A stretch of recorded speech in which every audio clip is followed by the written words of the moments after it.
Somos más que un programa de radio. Somos Koinonía en Sintonía. Continuamos.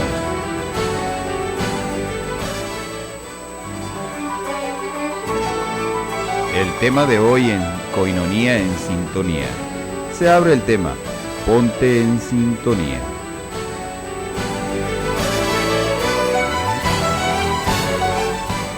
Excelente noche, queridos hermanos y hermanas, gracias por estar con nosotros. A nombre de todo el equipo de Koinonía Radio le damos la más cordial bienvenida. Gracias por estar con nosotros y bueno, les platico que estaremos escuchando una entrevista al arzobispo de la Arquidiócesis de Huancayo, Perú. Se trata de Monseñor Pedro Barreto, que conversó con el jesuita Guillermo Ortiz de Radio Vaticano, autoría de lo que vamos a escuchar.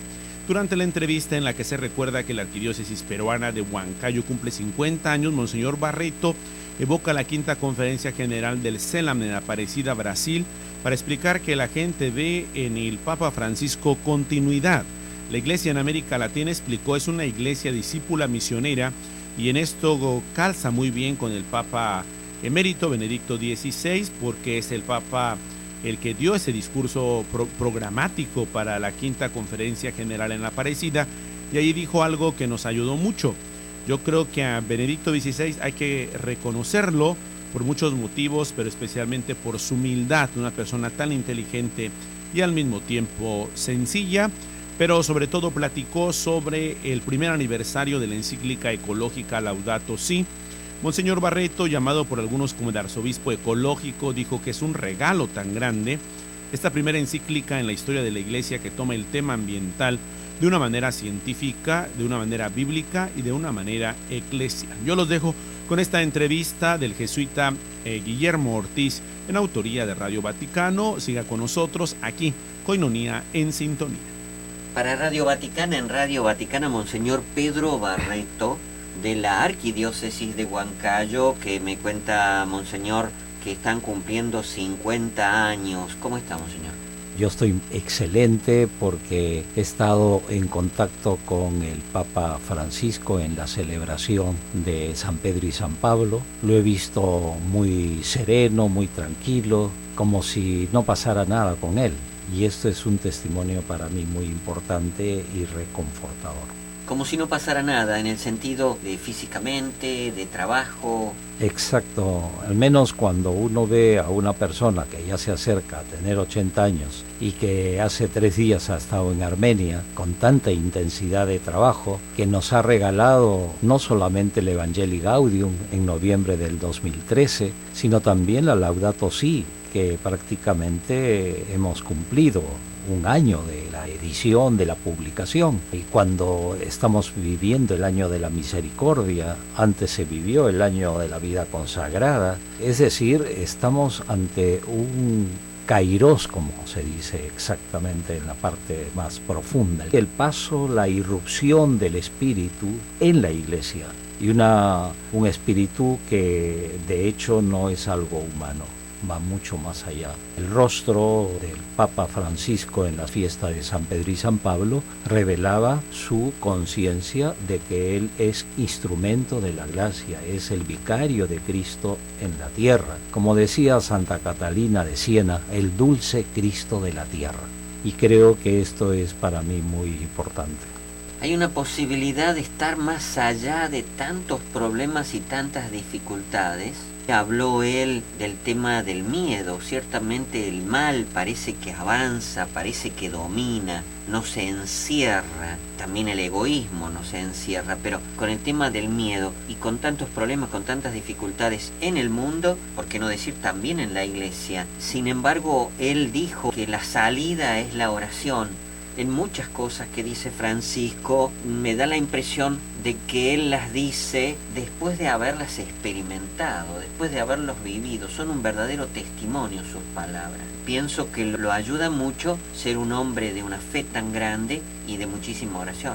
La figura del Papa es muy importante en la vida de la Iglesia porque sin duda alguna es el referente, no solamente desde el punto de vista humano, sino el referente de Cristo en la tierra. Y en este sentido creo que lo que él manifestó tiene mucha actualidad. Es decir, él está poniendo en práctica una idea que no es de él, es del Concilio Vaticano II, es decir, poner a la Iglesia en diálogo con el mundo, es poner a la Iglesia en salida, como él lo dice, pero esto viene desde Juan 23.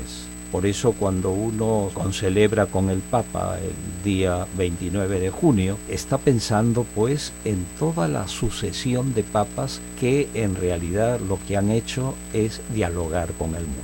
Y en este caso creo que lo que está realizando con la gracia de Dios la oración de mucha gente y con su propia oración es poner ese puente.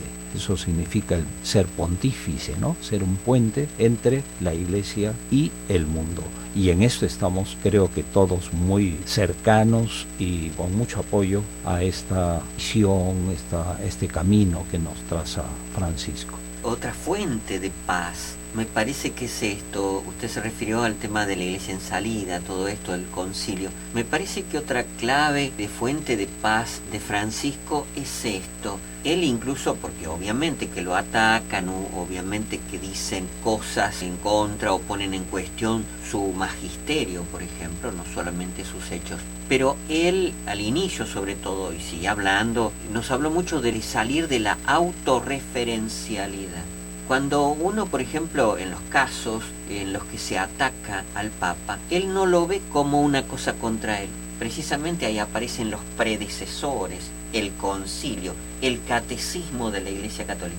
Tantos cuestionan expresiones que son del Papa a un grupo concreto de personas que le preguntan sobre una cosa, por ejemplo. Y entonces él responde a veces cosas muy fuertes, con experiencia de sacerdote, de cura callejero, del que está hablando con la gente en la calle, que estaba así constantemente, o en el confesionario, con personas concretas, con rostros concretos, como dice él, que no tenemos que perder de vista estos rostros concretos. Y entonces él da por contado, da por hecho que el catecismo es el catecismo y que nadie lo va a cambiar. Eso es exacto. La referencia no es nunca él, es el catecismo, el evangelio, la iglesia, la compañía de Jesús, pero no es él, los otros papas, la gente. Y no solamente es él, sino es la persona de Cristo. Es decir, cuando uno vive centrado en Cristo, y esto no es una mera alabanza al Papa, porque él lo reconoce que él ha recibido esta gracia y que está feliz haciendo este servicio. Ahora, ¿cuántas veces dijo Jesús a los discípulos, no tengan miedo?